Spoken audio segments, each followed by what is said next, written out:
So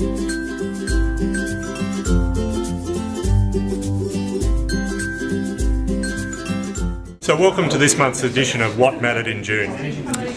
Firstly, we're going to talk about what happened on farm. And this morning I'm joined by Mark Billing, BSC Director, Supplier Forum Chair, and also Legendary Farmer of the Year in Western Victoria.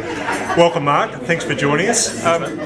Keen to understand a bit as we come into the new season, what the focus is in terms of on-farm in your region and what you're hearing around the other regions in terms of your role on the BSC board and the Supplier Forum. Oh, Matt, I think there's a certain level of positivity out there. I think the opening price didn't surprise too many of us, so I think most of us have been working towards that particular price in our management. I think it's now a matter of just getting our margin right, so focusing on that profitability bit is what's important on farming. So I think in most regions where grass is not too bad, in my particular area we're a little bit behind. Our season started a little bit later than we would have liked.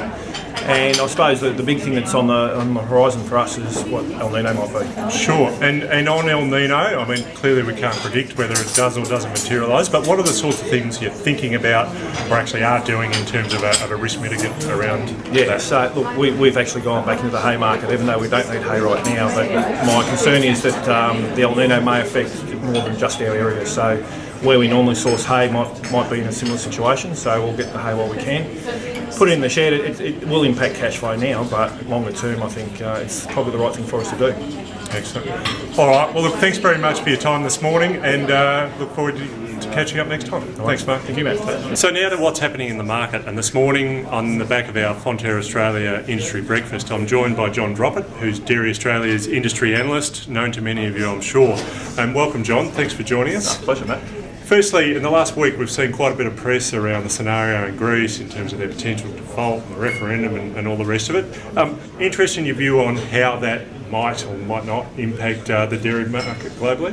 Yeah, look, might or might not is probably the key term there, and probably from our perspective, like with every other commodity and market out there, it's so much is an unknown. But probably from our perspective, we're looking at the currency impacts probably first and foremost.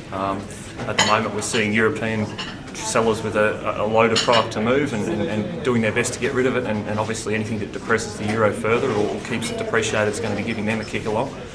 So that's probably the most immediate threat from our perspective. I mean, Greece itself is a fairly modest dairy market, both in terms of importing or consumption and exports. So the fundamentals aren't likely to change, but currency effects probably the biggest one. And more broadly, obviously released the situation outlook a few weeks ago now. Any updates, anything changing in the market, or what are we seeing? Not too much really, and that's probably what's keeping the pressure on prices at the moment, is that supply expansion that we've been seeing for probably 18 months now or longer hasn't actually turned around, and for as long as that doesn't change, we're going to keep seeing pressure on prices. And so no news is bad news really. We need something to change to tip that balance back in the favour of shorter dairy supply, and of course that'll push prices up. Sure. Excellent. Well, look, thanks very much for joining us. Appreciate your insights, and we'll see you next time. Thanks, John. Now to what's happening at Fonterra. We often talk about the great partnerships we have with Coles and Woolworths as the larger retailers, but we also have a fantastic relationship with the key independents. We're now going to hear from Fred Harrison, who's the CEO of the Ritchies Group. Thanks, Fred. Hi, I'm Fred from Ritchies, and happy to be talking about our sensational results. 16% increase year to date. That is a staggering performance, but what it to me highlights is the success of working as a team and partnering.